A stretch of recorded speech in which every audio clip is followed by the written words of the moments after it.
आइए भगवान की मंगलमयी पावन कथा में हम सभी भक्त प्रवेश करेंगे। सुखदेव जी कहते हैं राजा परीक्षित से, राजन आज मैं तुमको भक्त और भगवान की पावन चर्चा श्रवण कराने जा रहा हूँ। ध्यान से सुनो, क्योंकि भक्त से बढ़कर के कोई नहीं होता। भक्त के वश है दया निधान। तो आइए एक भक्त की पावन चर्चा आप लोग श्रवण करेंगे, ध्रुव जी के पावन चरित्र को। क्योंकि मनु महाराज की तपस्या करने के बाद इधर राजा उत्तानपाद निर्भय अपना राज करने लगे। जब राजा उत्तानपाद राज करते हैं, धीरे धीरे राजा उत्तानपाद को, मनु के पुत्र राजा उत्तानपाद को राज करते करते काफी समय बीत गया, पर उनकी कोई संतान नहीं हुई। तो एक दिन की बात है, रानी सुनीति जो है अपने पति के पास में आती हैं और रोने लगी, कहती हैं कि हे प्रीतम,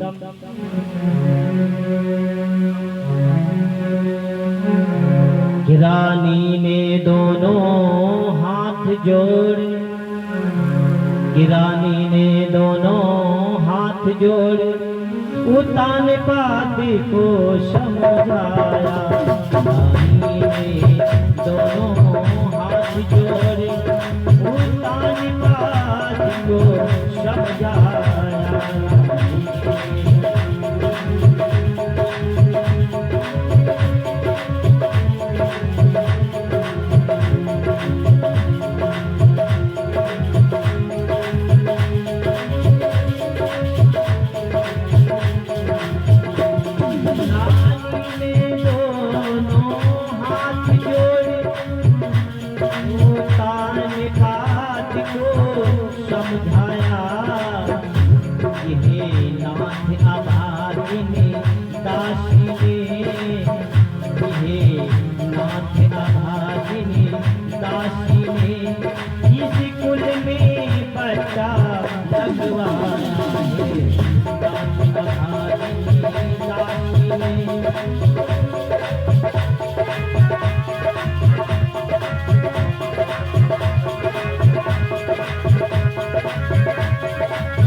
रानी सुनीत रोने लगी, अपने पति के पास आई, प्रणाम किया और प्रणाम करते हुए कहने लगी, हे महाराज।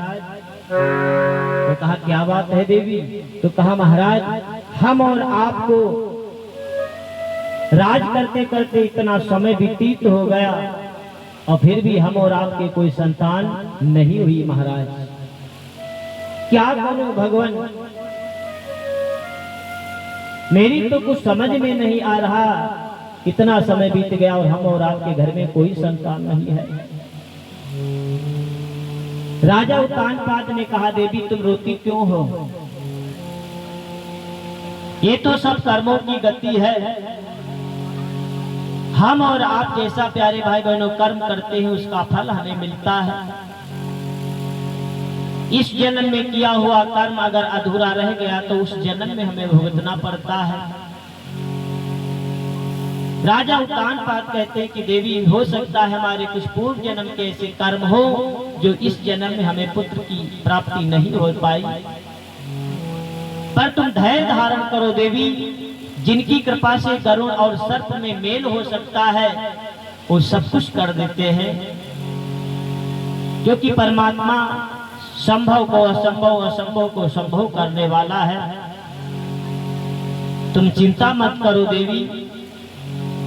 जैसे ही रानी की बात को सुना, राजा उत्तानपाद ने समझाया, तो रानी कहने लगी, महाराज आप जो कह रहे हैं वो ठीक कह रहे हैं कि हमारे कर्मों पर सब कुछ निर्धारित है, पर हम भगवान के भरोसे भी नहीं बैठ सकते। तो कहा क्यों? तो कहा हम और आपने ही कहा है कि परमात्मा कर्म देता है, अगर मनुष्य कर्म ना करे तो फिर कैसे चलेगा। इसके लिए महाराज जी मैं आपसे समझाती हूँ कि आप कर्म करें। मानती हूँ कि मेरे भाग्य में पुत्र नहीं है,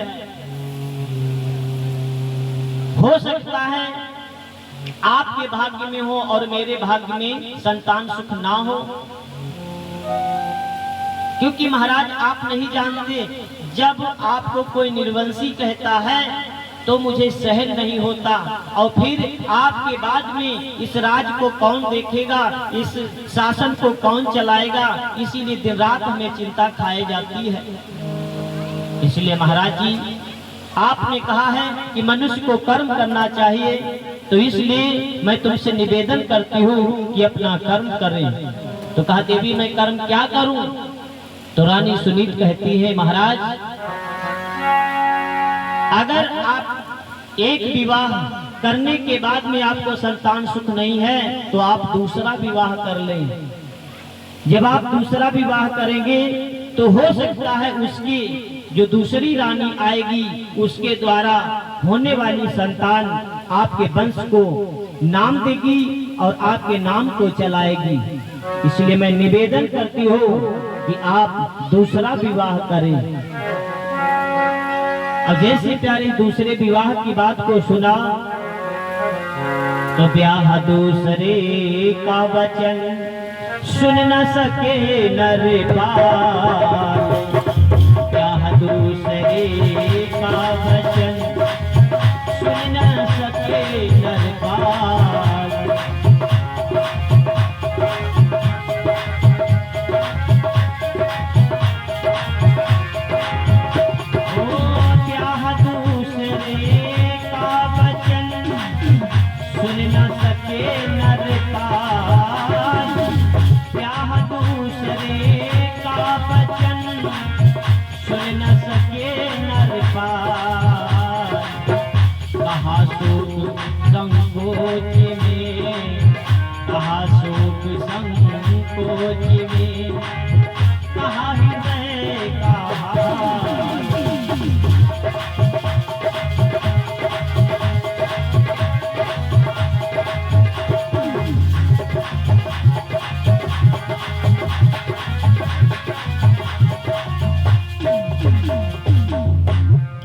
दूसरे विवाह की बात को सुना तो कहा महारानी ये तुम क्या कह रही हो, अगर हमने दूसरा विवाह कर लिया तो गड़बड़ हो जाएगा। तो कहा गड़बड़ क्या हो जाएगा महाराज, आपका नाम चल जाएगा और उसके द्वारा संतान होगी, आपको संतान सुख प्राप्त होगा, आपका नाम हो जाएगा संसार में, कोई आपको निर्वंशी नहीं कहेगा। तो कहा देवी हमारा तो नाम होगा पर तुम नहीं जानती देवी कि है मौत बुरी लेकिन अच्छी जो एक बार में आती है मौत से 100 गुना बुरी छाती दिन रात जलाती है। देवी तुम नहीं जानती, मौत तो अच्छी है जो एक बार आकर के मार करके चली जाती है, पर मौत से सौतन जो होती है वो दिन रात छाती जलाती है। इसलिए आप दूसरी रानी की बात कर रही है देवी कि प्यारी प्यारी शादी करके जीवन भर तो शादी होगी। प्यारी प्यारी शादी करके जीवन भर तो शादी होगी।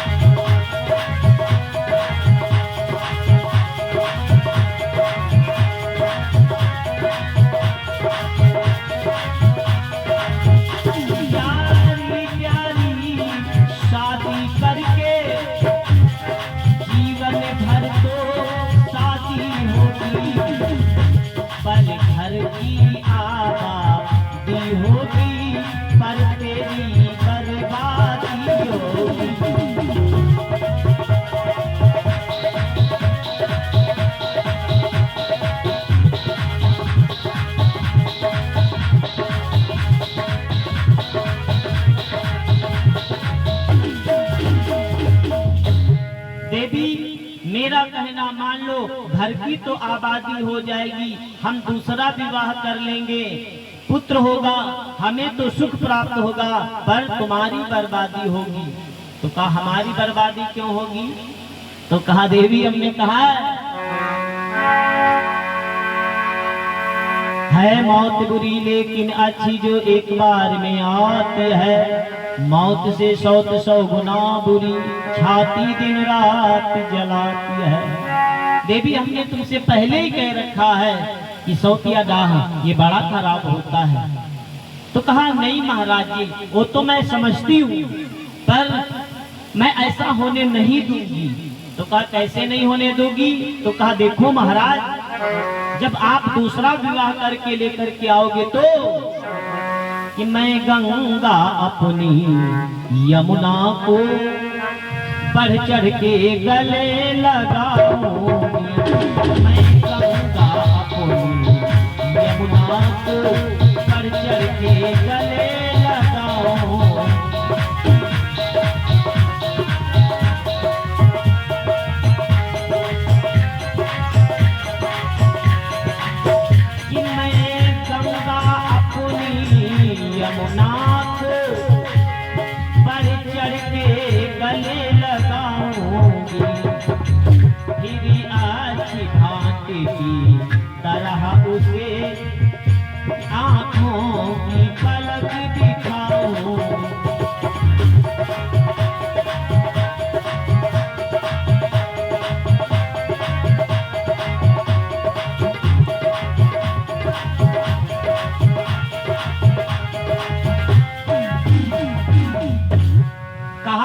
गंगा बन जाऊंगी और जो छोटी वाली रानी आएगी उसको मैं यमुना बना लूंगी। मैं गंगा और छोटी वाली बहन को मैं यमुना बना करके, जैसे गंगा यमुना हिल मिल करके रहती है वैसे मैं रहूंगी।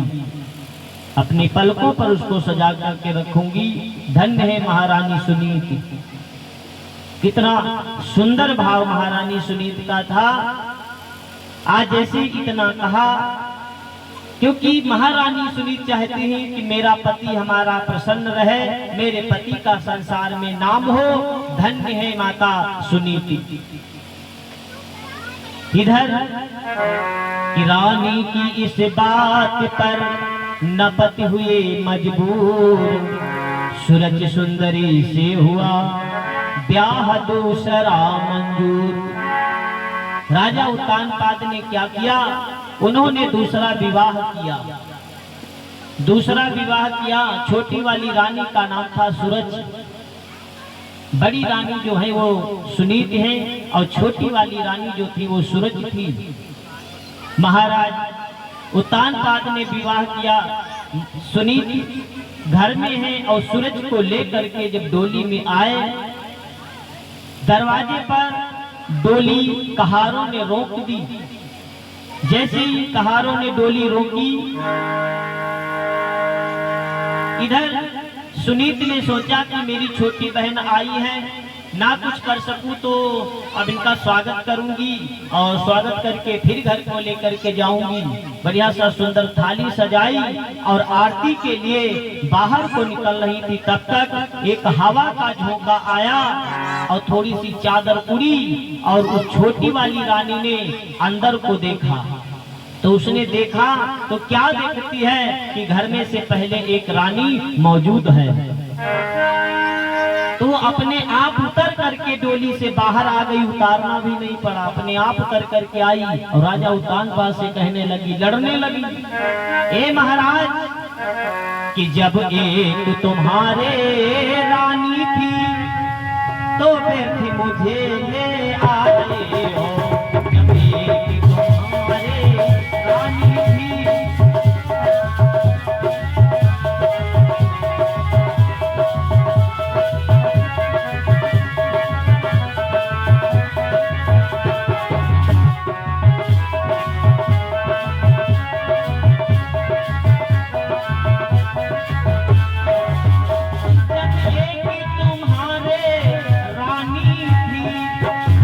तो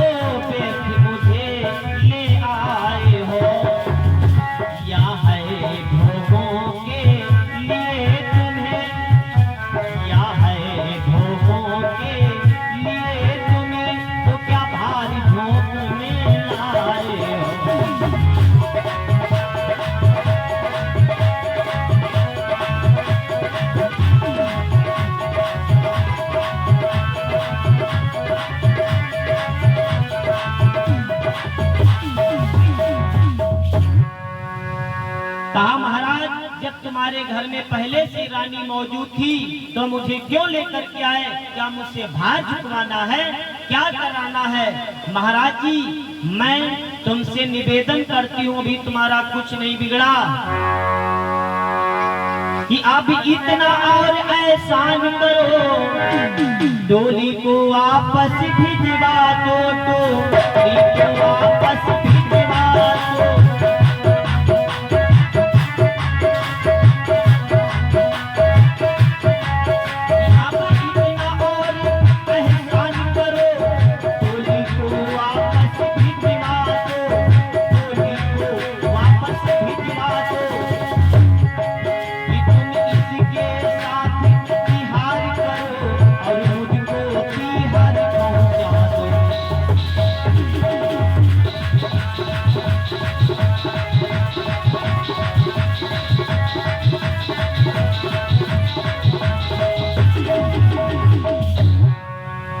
रानी सूरज कहने लगी महाराज अभी आपका कुछ नहीं बिगड़ा, आपकी भलाई इसी में है कि तुरंत हमारी डोली को मेरे पीहर पहुंचा दो, अन्यथा बहुत बड़बड़ हो जाएगा। बड़बड़ बड़बड़ करने लगी और जैसे बड़बड़ाने लगी तो रानी सुनीत ने सोचा इस नाटक की नटनी मैं हूँ, अब हमें ही आगे बढ़ना होगा। रानी सुनीत गई और जाकर के प्यार से कहने लगी मेरी बहन देखो इस प्रकार से तुम महाराज से बात करती हो ये ठीक नहीं है।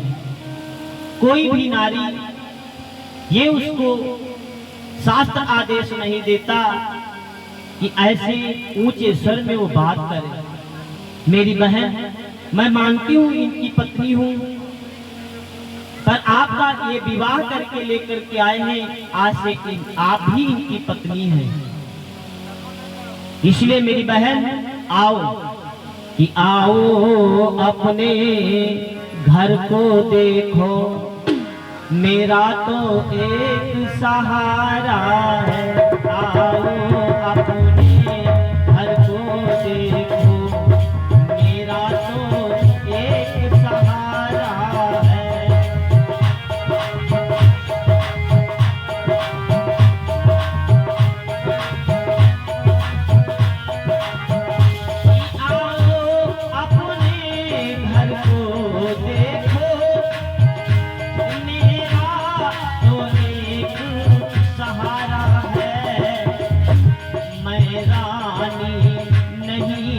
टहलनी हूँ मैं रानी नहीं टहलनी हूँ, सारा धन धाम तुम्हारा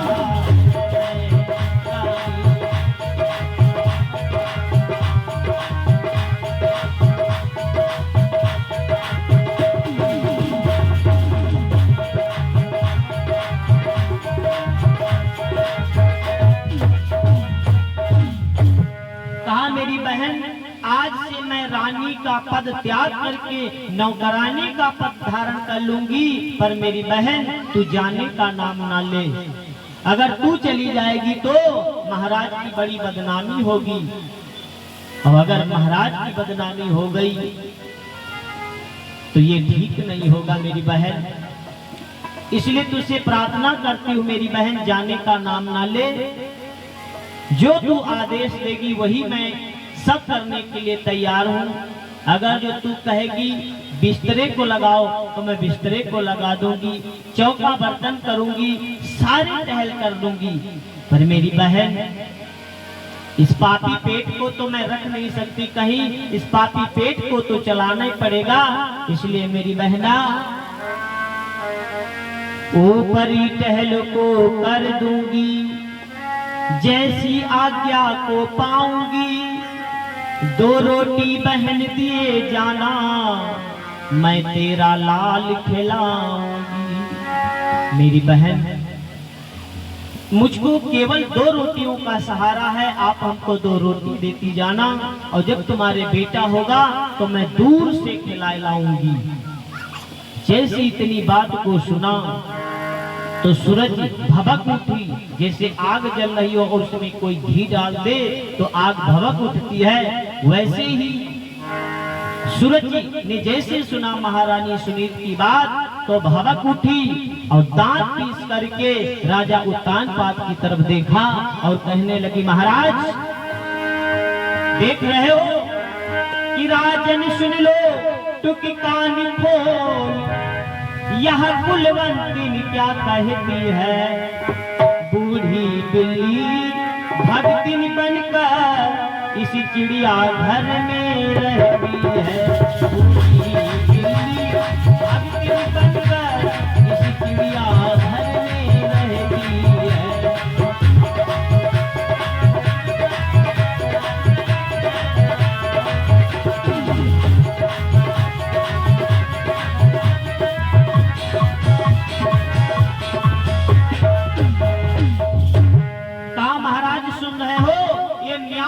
कर रही है, ऐसा लग रहा है जैसे बूढ़ी बिल्ली को तुमने कैद कर रखा है, मैं जितना भटक रही हूँ उतने ये म्याऊं म्याऊं कर रही है। महाराज एक बात मेरी सुन लो, या तो घर में ये रहेगी या तो घर में मैं रहूंगी, दोनों में से एक को चुनना होगा। महाराज आपका क्या निर्णय है? पर महाराज कुछ नहीं बोले। जब महाराज कुछ नहीं बोले तो रानी सुनीत कहने लगी, बहन अगर तुम्हारी यही इच्छा है कि अगर आप रहें या मैं, तो तुम रहो, मैं चली जाऊंगी। कि कह दे तो राजी त्याग तेरा, कि कह दे तो राजी त्याग तेरा, जंगल में कुटी बनाऊं मैं। कह दे तो राजी त्याग तेरा, जंगल में कुटी बनाऊं मैं।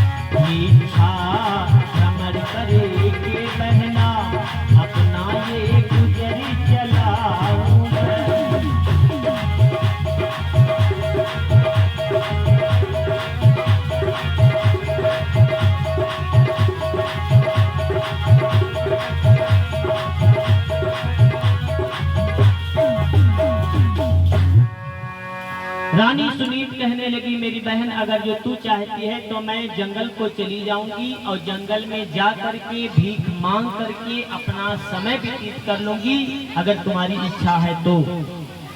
जैसे ही तेरी बात को सुना तो सूरज कहने लगी, अगर जाना है तो जल्दी निकल, जितनी देर तू मेरे सामने खड़ी है उतने हमारा खून खौल रहा है, इसलिए तू तुरंत यहाँ से निकल। अगर जाना है तो राह पकड़, अगर रहना है तो खेतों में रह।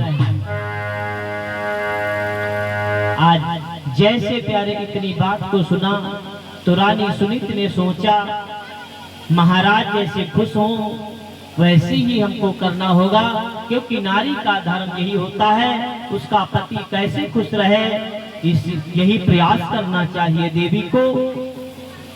रानी सुनीत अपने पति की खुशी को देखते हुए चरण छुए और चरणों को छू करके रानी सुनीत वहां से चल पड़ी। जाकर के पूर्वजों के महलों में रहने लगी। धीरे धीरे समय व्यतीत होता गया। एक दिन की बात है, राजा उत्तानपाद शिकार खेलने के लिए गए थे जंगल को। शिकार खेलते खेलते उन्हें शाम हो गई, और जब उन्हें शाम हो जाती है तो थोड़ी देर बाद लौट करके आए। अंधेरा हो चुका था। जैसे अपने महलों को आए तो उन्होंने देखा घर के यानी महलों के दरवाजे बंद थे। महलों के दरवाजों को जब बंद देखा तो राजा उत्तानपाद सोचने लगे, हे भगवान अब जाएं तो कहां जाएं। देखिए ये सूरज कितनी दुष्ट है, इसने दरवाजे बंद करा दिए अब क्या करूं, कहां जाऊं। तब तक याद आया कि मेरी बड़ी रानी पूर्वजों के महलों में रह रही है। राजा उत्तानपाद आज बड़ी रानी के पास में पहुंच रहे हैं।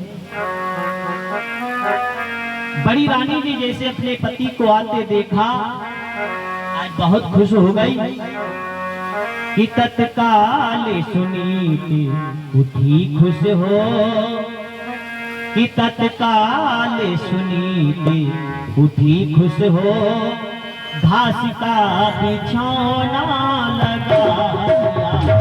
तत्काल सुनीति उठी खुश हो, घास का बिछौना लगा दिया।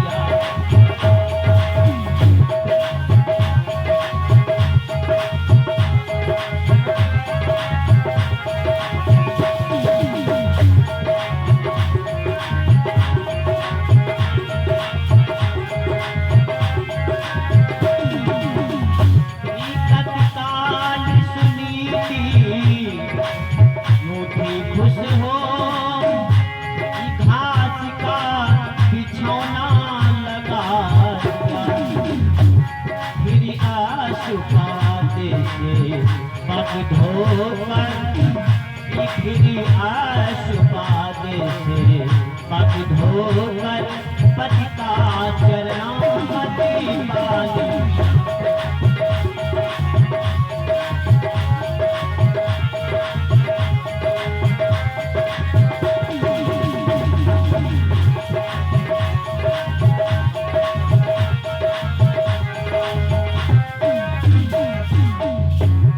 रानी सुनीति ने जैसे देखा तो बेचारी बहुत खुश हो गई, तुरंत उठी और उठ करके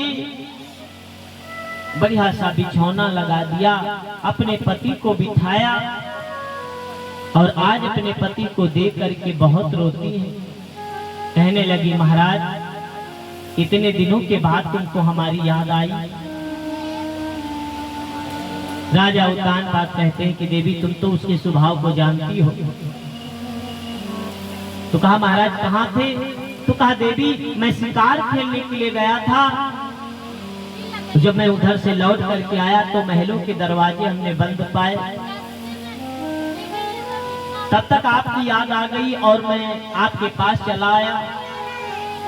तो कहा महाराज तुमने बहुत अच्छा किया जो इस दासी के ऊपर तुमने कृपा की। पर महाराज आप सुबह के निकले होंगे, भूखे होंगे। कहा बिल्कुल। रानी सुनीति ने अपने पति की बहुत सेवा की। राजा उत्तानपाद ने वहीं पर अपना समय व्यतीत किया कि वो थी राते सुहाग की, कि वो थी रात सुहाग की, वही राग संपन्न, कि वो थी रात सुहाग की, वही राग संपन्न। उसी रात से धुरु सरिस, उसी रात से धुरु सरिस भाग्य हुए उत्पन्न। उसी रात से धुरु सरिस भाग्य हुए उत्पन्न।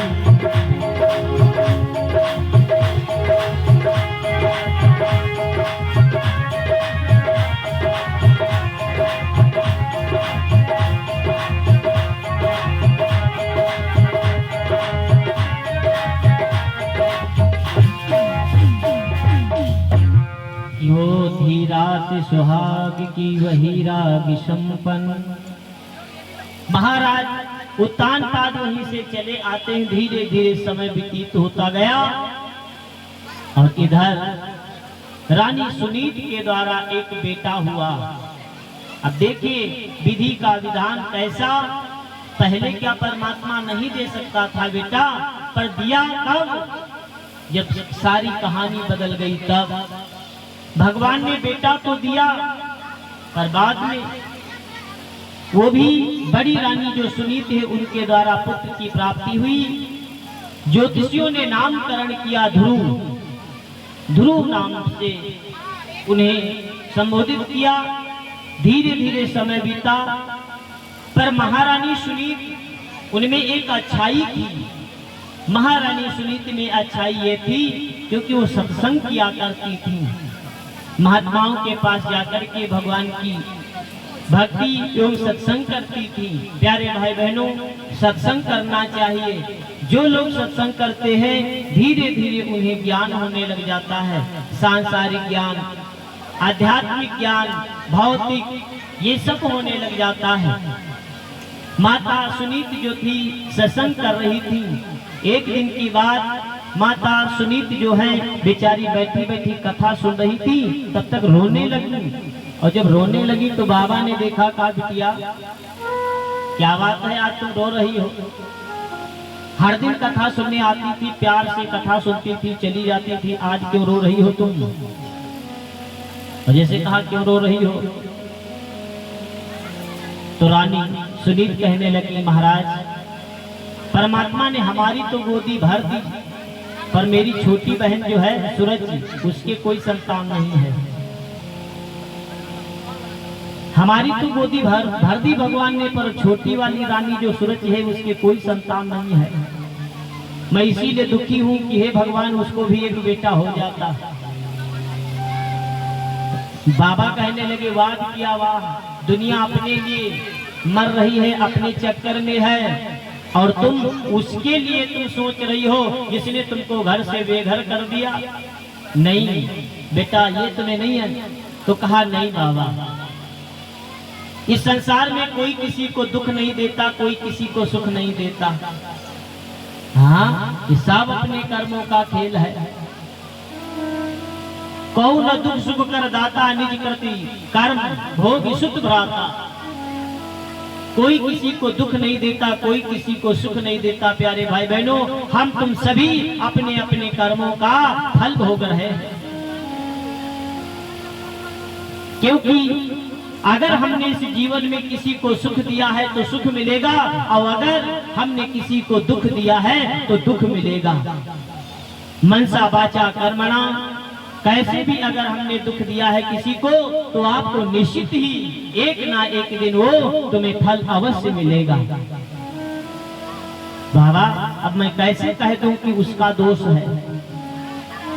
पर महाराज, बाबा वो मेरे पति से जुड़ी है इसलिए वो हमारी है। जो पति से जुड़ी हो कोई भी चीज वो महाराज की है, और जो महाराज की है तो मेरी है। इसलिए मैं प्रार्थना करती हूँ महाराज जी आप दया कर दें, क्योंकि संतों के पास में वो पावर होता है, संभव को भी असंभव, असंभव को संभव कर सकते हैं, क्योंकि वो परमात्मा से जुड़े होते हैं। आप कृपा करिए। और जैसी महारानी सुनीति ने कहा तो बाबा ने कहा, ठीक है जाओ बेटा, तुम जैसी अगर माता चाहती है तो मैं आशीर्वाद देता हूँ उसको एक संतान अवश्य होगी। फिर भगवान की कृपा से उसको भी एक संतान हुई, जिसका नाम पड़ा उत्तम कुमार। धीरे धीरे दोनों बच्चों का लालन पालन होने लगा, एक तो महलों में और दूसरे पूर्वजों के महलों में। एक तो रबड़ी खा रहा है और एक बेचारा सूखी रोटी। समय का परिवर्तन, धीरे धीरे समय बीतता गया। जब ध्रुव महाराज 5 साल के हुए तो एक दिन की बात है, ध्रुव जी खेलते खेलते आज महलों को पहुंचे। राजा उत्तानपाद उत्तम को गोद में लिए हुए थे, उत्तम कुमार को गोद में लिए हैं। और ध्रुव जी जब पहुंचे तो उत्तम कुमार को उतार दिया और ध्रुव जी को गोद में ले लिया। और जैसे ध्रुव जी को गोद में ले लिया और तब तक वो सूरज देख रही थी, हाथ पकड़ करके झिझकोड़ दिया और कहा, हट नालायक कहीं का, तेरे हिम्मत कैसे हुई महाराज की गोद में बैठने की? महाराज तुम भी इस कौआ हरौनी के पुत्र को आपने उठा करके अपनी गोद में बिठा लिया, मेरे पुत्र को तुमने उतार दिया। आज तुमने मेरे पुत्र को उतार दिया, कल को इसको अपनी गोद में बिठा करके कल को तो तुम इसको सिंहासन पर बिठा दोगे। तेरे हिम्मत कैसे हो गई महाराज की गोद में बैठने की?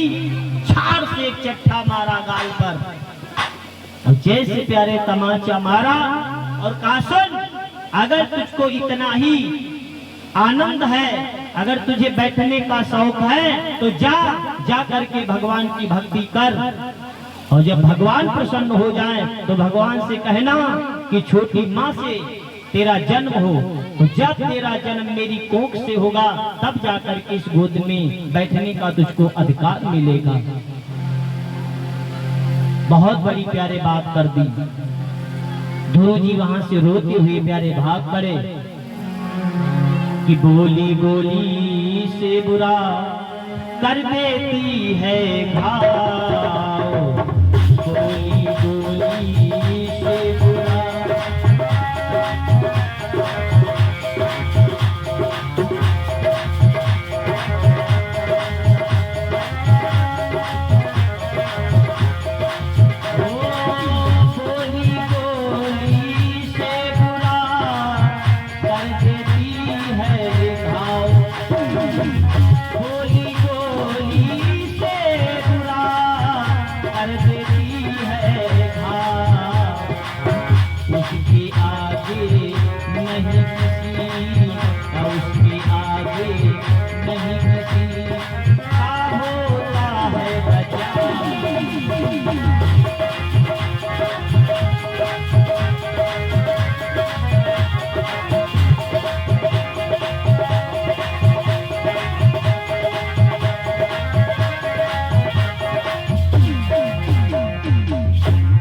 बोली बोली से बुरा।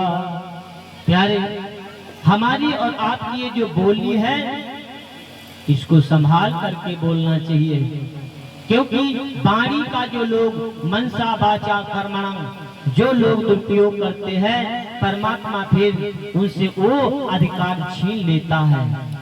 संतों ने कहा है ऐसी वाणी बोलिए मन का आप खोए, और को शीतल करें आप शीतल होए। वाणी का दुरुपयोग करने वाला अगर वाणी का बार बार दुरुपयोग कर रहा है तो फिर परमात्मा उसको ये अधिकार नहीं देगा, क्योंकि हम और आपको जिस परमात्मा ने अधिकार दिया है और उस अधिकार को हम ठीक से नहीं समझेंगे तो फिर मालिक नाराज हो जाएगा। आज जैसे ध्रुव महाराज ने सुना, आज ध्रुव महाराज बेचारे रोते हुए अपनी माँ के पास में भाग पड़े। माँ माँ माँ कहते हुए भाग करके पहुंचे। मैया ने जैसे देखा अपने बेटे को देखा तो तुरंत क्या करती है, गोद में बिठा लिया और कहा बेटा कि किसने मारा मेरा दुलारा। बेटा तुम रो रहे हो, क्या बात है? कि किसने मारा मेरा दुलारा, मुझे दुखिया का एक सहारा। किसने मारा मेरा दुलारा, मुझे दुखिया का एक सहारा।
आपको किसने मारा है, बताओ तो सही।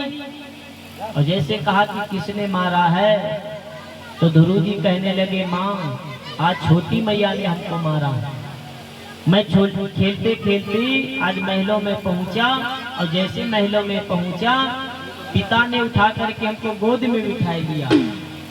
पिता ने तो गोद में बिठा लिया, पर छोटी मैया ने मेरा हाथ पकड़ लिया, खींच करके चाटा मार दिया और कहा, सुन, अगर तुझे गोद में बैठने का इतना ही अधिकार है तो जाकर के भगवान की भक्ति कर, और जब भगवान प्रसन्न हो जाए तब कहना उनसे कि छोटी माँ से तेरा जन्म हो, तब जाकर के इस गोद में बैठने का तुझको अधिकार मिलेगा। और जैसे प्यारे ध्रुव जी ने इतनी बात कही तो माता सुनीति तुरंत गले से लगा लिया और कहने लगी, बेटा सुन, रोते नहीं है बेटा। माता ने सोचा कि हो सकता है कहीं इसके मन में घृणा ना पैदा हो जाए, ईर्ष्या ना हो जाए, इसलिए समझाया कि देखो बेटा, अगर बड़े लोग डांटते हैं तो बच्चों की भलाई के लिए ही डांटते हैं। तो कहा, नहीं माँ, हमने ऐसा कोई कार्य नहीं किया था, मैं केवल पिता के गोद में बैठ गया। छोटी मैया ने खींच करके झापड़ मार दिया और पिताजी बैठे रहे, कुछ नहीं बोले। मुझे तो कष्ट इस बात का है कि पिताजी बैठे रहे और कुछ नहीं बोले। तो कहा, बेटा कोई बात नहीं है, हाँ देखो कोई बात नहीं बेटा, दुख मत करो, पर एक बात मैं जरूर कहूंगा, जो बात हमने नहीं बताई उसने बताई थी। कहा, कौन सी? तो कहा, उसने कहा है कि भगवान की भक्ति कर। बेटा कोई माँ ये नहीं चाहेगी कि मेरा बेटा भक्त हो जाए, बाबा बन जाए, ये कोई नहीं चाहती माता। पर सुन बेटा, उसने बहुत अच्छा मार्ग बता दिया। हर मनुष्य को चाहिए कि उस ईश्वर की प्राप्ति करे, क्योंकि ये मानव का जो शरीर है ये उस ईश्वर की प्राप्ति का साधन है। कि साधन धान मोक्ष कर द्वारा, ये मानव का शरीर पे वो केवल परमात्मा की प्राप्ति के लिए मिला है। कि साधन धामो मोक्ष कर द्वारा, पाई न जेहि परलोक सवारा, पाई न जेहि परलोक सवारा।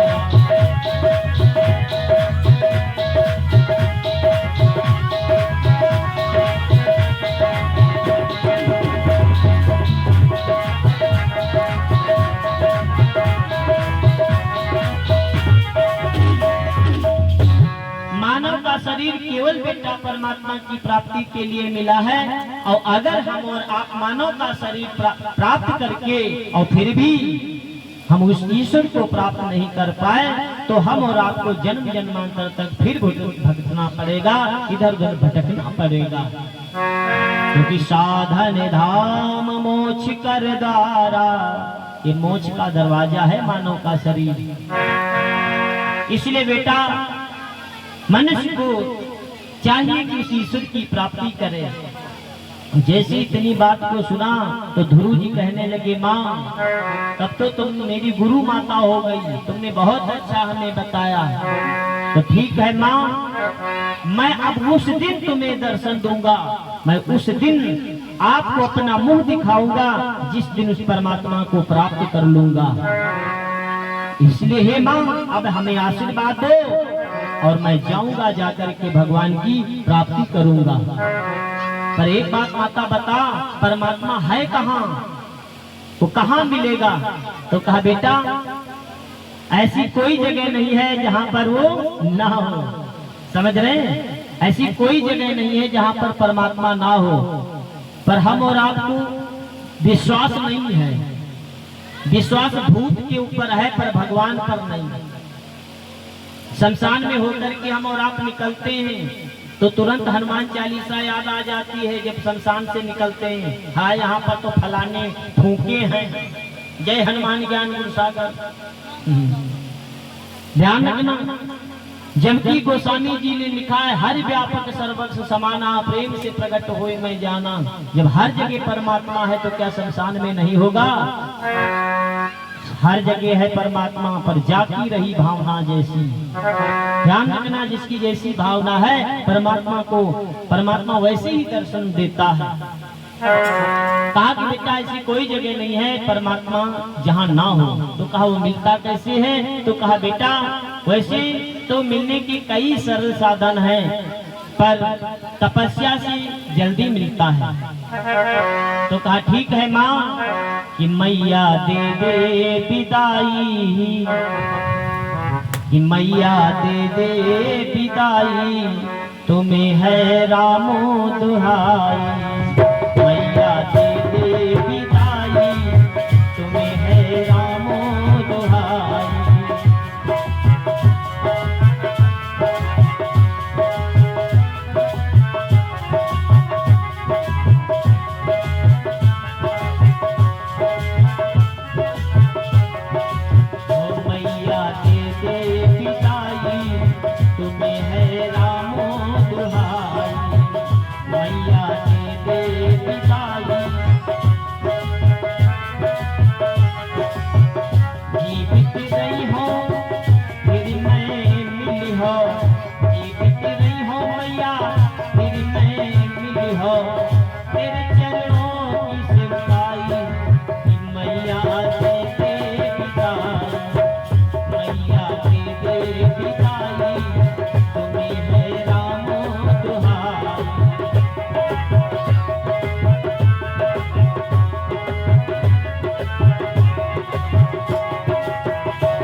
अब मैं जा रहा हूँ, जाकर के भगवान की भक्ति करूंगा।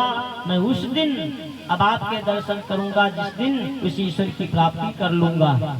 तो मैया रोकने लगी, नहीं नहीं नहीं बेटा, मैं ये थोड़े में कहती हूँ कि तुम अभी चले जाओ। देखो बेटा मैं तुम्हारे लिए अभी माखन मांग करके लाऊंगी, बढ़िया सी रोटी खा लेना बेटा, जब बड़े होना तब जाकर के भगवान की भक्ति करना।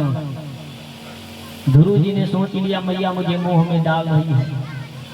पहले तो गुरु की नानी बनती हो, फिर मोह में डालती है। ध्रुव जी माने नहीं ना, ध्रुव जी माने नहीं। माता को सोते हुए छोड़ करके ध्रुव जी निकल पड़े जंगल की तरफ। जंगल की तरफ जा ही रहे थे, तब तक देखे जब हम और आप भगवान की तरफ बढ़ेंगे तो परीक्षाएं जरूर होंगी। बताया जाता है रास्ते में कुछ डाकू लोग मिल गए, ध्रुव जी को मारना चाहा। जो पहने हुए थे जेवरात उनको लूट लिया और फिर देवी जी के ऊपर भेंट चढ़ाने को हुए। पर देवी मैया ने क्या किया, तुरंत अपने शेर को भेज करके उस भक्त की रक्षा की। ध्रुव जी चले ही जा रहे थे, तब तक क्या हुआ, रास्ते में कौन आ गया कि जय जय नारायण नारायण हरि हरि, स्वामी नारायण नारायण हरि हरि।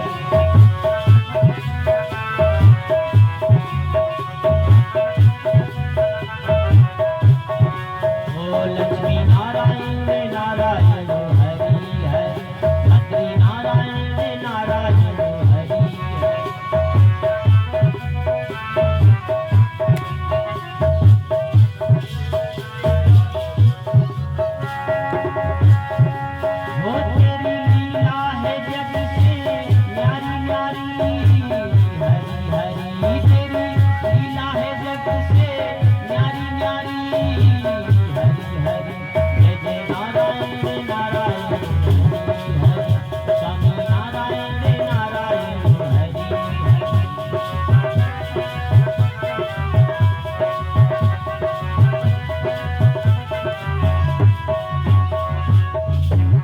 नारद बाबा नारायण नारायण करते हुए ध्रुव जी के पास में आए। जैसे ध्रुव जी के पास में आए तो ध्रुव जी ने प्यारे देखा तो तुरंत भूतल पर लकुट की नाई लेट गए, लेट करके प्रणाम किया। और जब लेट करके प्रणाम किया तो नारद बाबा ने समझ लिया इसकी पहली सीढ़ी मजबूत है, क्योंकि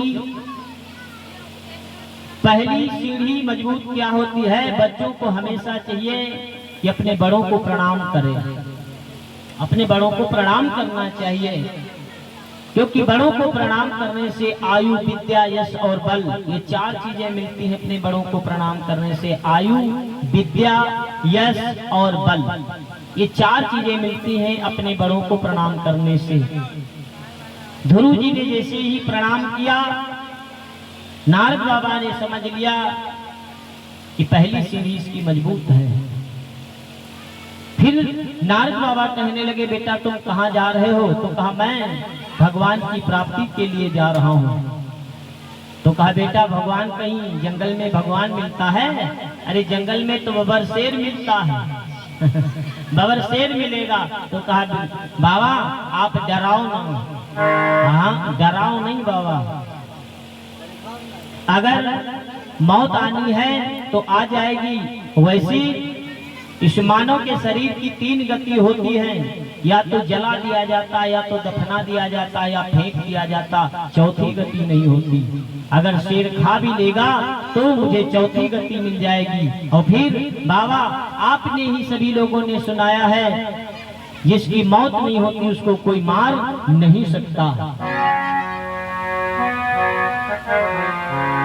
बिना मृत्यु मारे नहीं मरई, मृत्यु आई रक्षा को करई, आपने ही बताया है। और फिर बाबा आप हैं कौन? तो कहा बेटा मैं नारद हूँ। तो कहा नारद नहीं हो सकते, क्योंकि अगर नारद होते तो डराती नहीं बाबा, हमें डरा रहे हो। तो कहा नहीं बेटा मैं डरा नहीं रहा हूँ। पर ठीक है जाओ, हमने तुम्हारी ठोक पीट करके परीक्षा ली बेटा, अब तुम भगवान को अवश्य प्राप्त करोगे। पर ध्यान रखना, अपने खाने पीने पर संयम रखना। जो लोग अपने खाने पीने की संयम रखते हैं खाने पीने में, उनको कभी भी दुख तकलीफें नहीं होती। और जो बराबर खाया करते हैं वो शारीरिक समस्याओं से परेशान रहते हैं। भोजन उतना ही करना चाहिए जितना हमें बल मिलता रहे, इतना ना खाएं कि हमारा शरीर बोझ बन जाए, नहीं खाना चाहिए।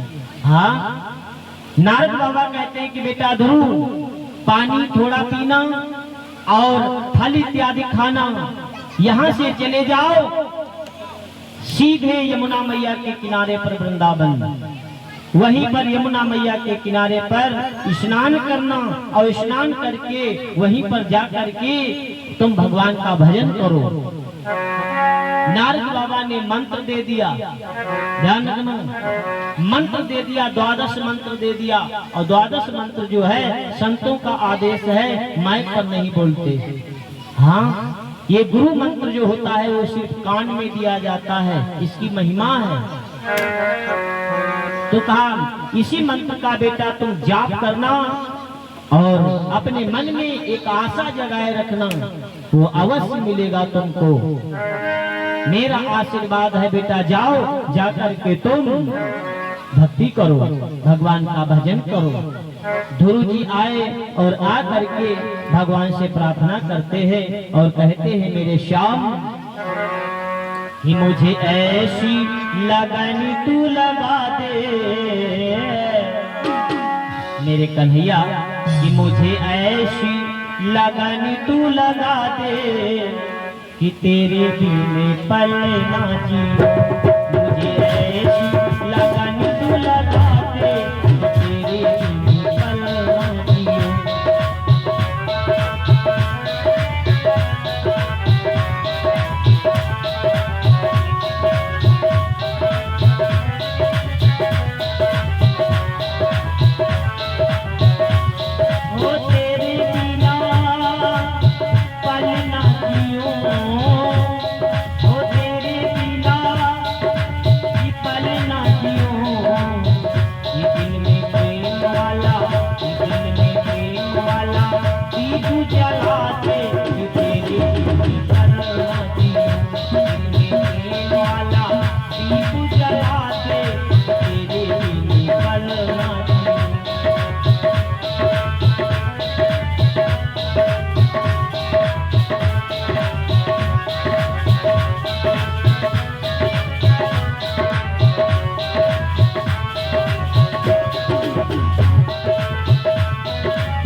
दिल को चुराया मैंने कुछ ना कहा,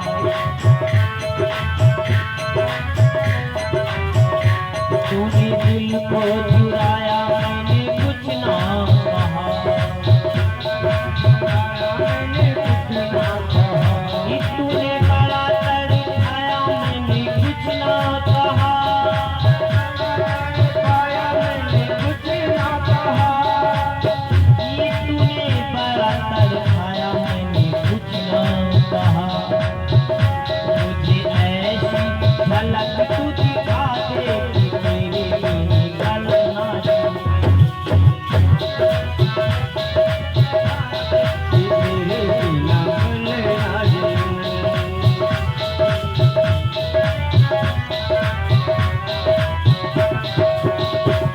ओ तेरे बिना पल ना जियो, ओ तेरे बिना पल ना जियो, ऐ दिल में प्रेम वाला, दिल में प्रेम वाला दीप जला दे, तेरे बिना पल ना जियो, दिल में प्रेम वाला दीप जला दे, तेरे बिना पल ना जियो, दिल में प्रेम वाला दीप जला दे, तेरे बिना पल ना जियो।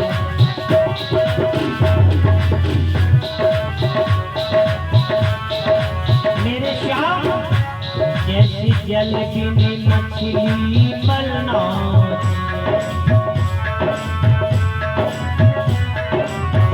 ये जैसे जल बिन मछली पलना, ये मछली पलना दे, वैसे मैं तड़पूं तेरे लिए, वैसे मैं तड़पूं तेरे लिए, वैसे मैं तड़पूं तेरे लिए, नशा प्रेम वाला, नशा प्रेम वाला, नशा प्रेम वाला ऐसा लगा दे कि तेरे सीने का नशा प्रेम वाला दिल में लगा दे कि तेरे बिना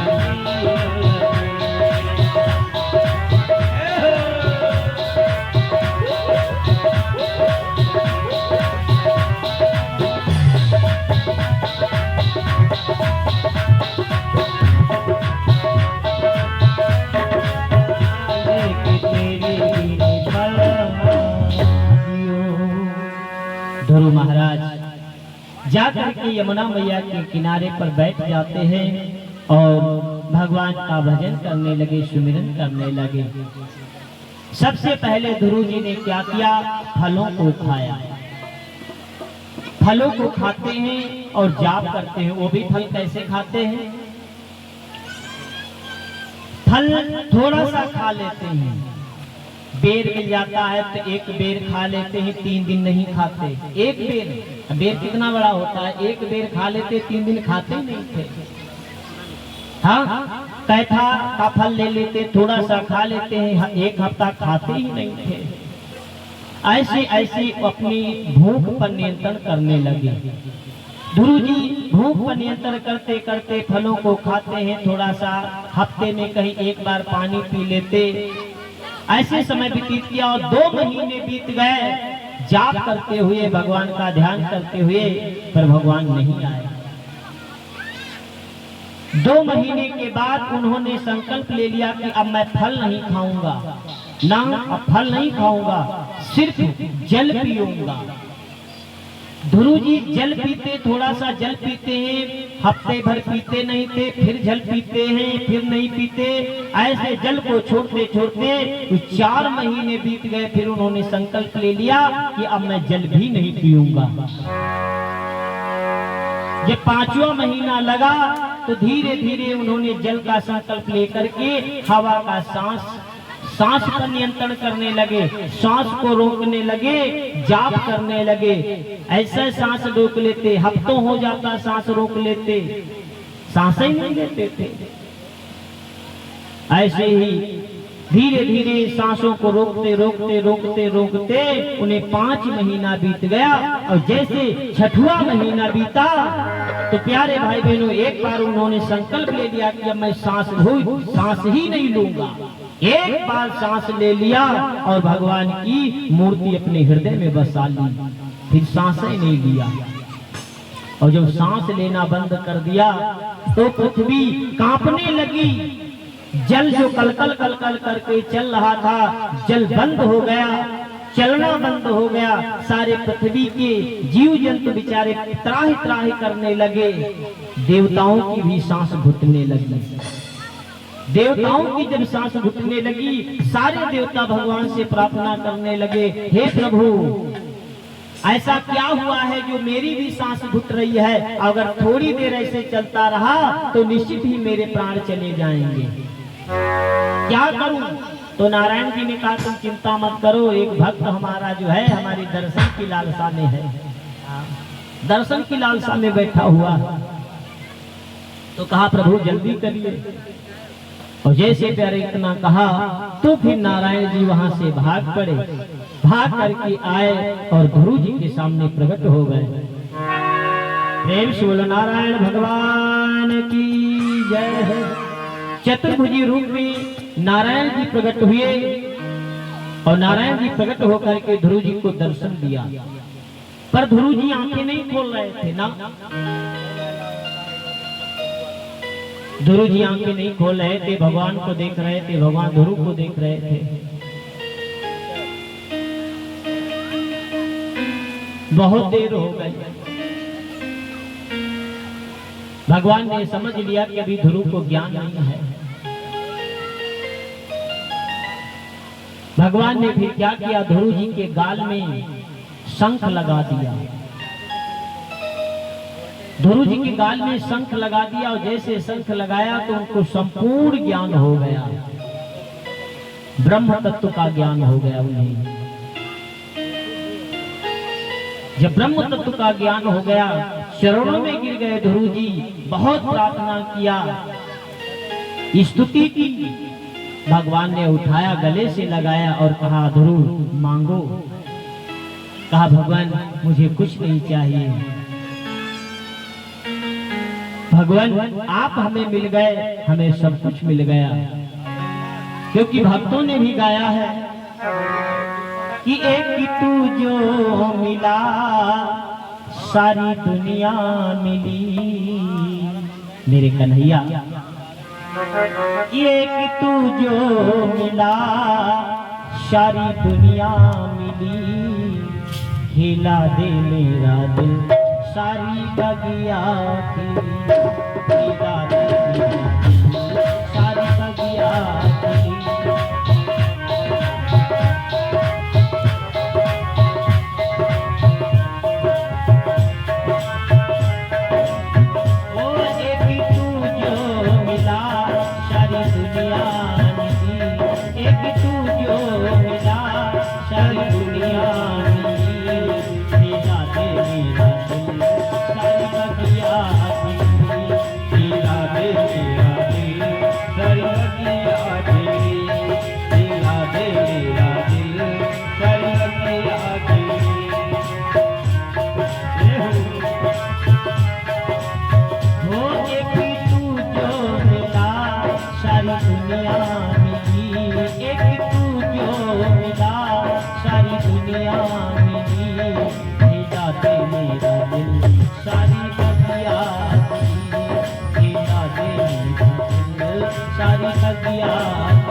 मैं घर को चली, मिला दे मेरा दिल सारी बगिया।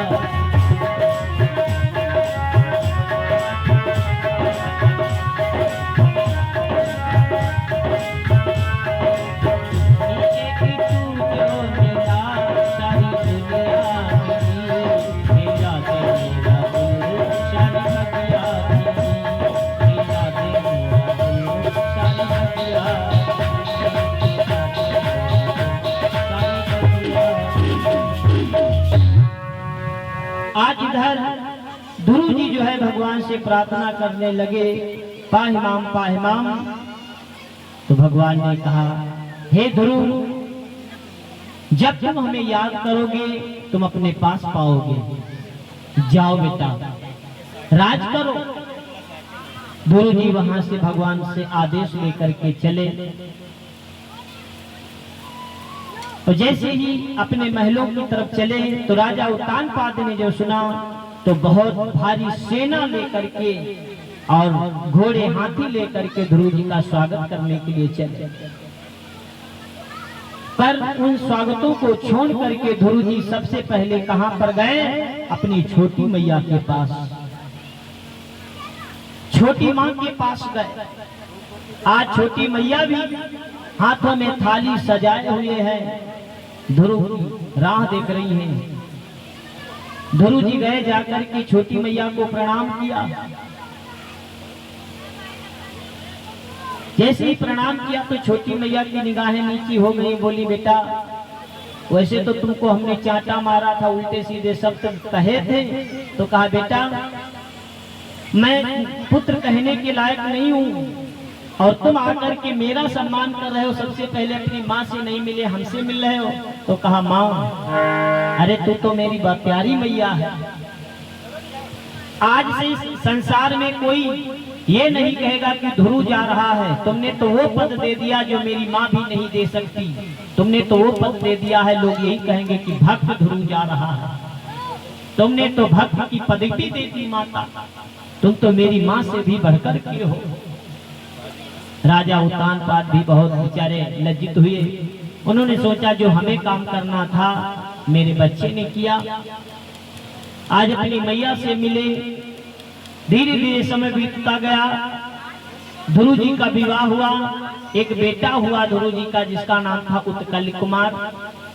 पर ध्रुव जी का मन राज्य में नहीं लगा। ध्रुव जी चले गए सत्संग करने के लिए, अपने भाई छोटे उत्तम कुमार को राज दे दिया, चले गए सत्संग करने, ध्यान रखना तपस्या करने चले गए, भगवान का भजन करने। पर उत्तम कुमार के अंदर लालच आ गया और जब लालच आया तो कुबेर जी के ऊपर धावा बोल दिया। दोनों में युद्ध हुआ, उत्तम कुमार मार दिया गया। और जब उत्तम कुमार मारा गया तो ध्रुव जी को जब पता चला तो ध्रुव जी ने भी धनुष बाण उठा लिया। कुबेर जी से युद्ध हुआ, कुबेर जी से युद्ध हुआ और जब कुबेर जी से प्यारे युद्ध हुआ तो उत्तम कुमार मारा गया। उस उत्तम कुमार के मरने के बाद ध्रुव जी ने फिर हाथ में धनुष बाण लेकर के कुबेर जी के ऊपर धावा बोल दिया। जब युद्ध हुआ अंतोगत का परिणाम यही हुआ, दोनों लोगों ने ब्रह्मास्त्र निकाले। जब दोनों लोगों ने ब्रह्मास्त्र निकाले तो उनके बाबा मनु, ब्रह्मा जी, सभी लोग भाग करके आए और भाग करके आए और आ करके ध्रुव जी को समझाया। कहा, देखो बेटा, आपस की लड़ाई में क्या संसार को तुम मार देना चाहते हो? नहीं बेटा, तुम्हारे भाई की गलती थी इसलिए क्षमा कर दो। भगवान के दर्शन करना अलग है पर सत्संग ये अलग था। दुर्योधन ने कई बार भगवान के दर्शन किए, क्या उसका सुधार हुआ? नहीं। दर्शन कर लेना ही सच यानी पूर्ण नहीं है। जब तक हम और आप जीवन में सत्संग नहीं करते तब तक भगवान के अगर दर्शन भी कर लिए हैं फिर भी हम और आपको पूर्ण नहीं है। फिर समझाया और समझा बुझा करके वहां से ध्रुव जी को विदा किया। फिर ध्रुव जी का जितना भी समय रहा अपने बेटे को उत्कल कुमार को राज दे करके फिर सत्संग किया। अंतोगत का परिणाम यही हुआ। जब उनकी आयु पूर्ण हो गई तो विमान आया, विमान पर बैठने को जा रहे थे, तब तक मौत प्रकट हो गई। कहने लगी ध्रुव मरो। तो फिर ध्रुव जी ने फिर क्या किया, मौत के ऊपर पैर रख करके विमान पर बैठ गए।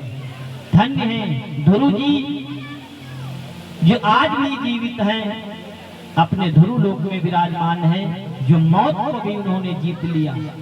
जो लोग भगवान से समर्पित हो जाते हैं उनको मौत भी कुछ नहीं बिगाड़ सकती। ध्रुव जी अपनी माता को लेकर के, ध्रुव जी अपनी माता को लेकर के ध्रुव लोक में जाते हैं और वहीं पर विराजमान हो जाते हैं। प्रेम से बोलो भक्त और भगवान की जय हो। तो आइए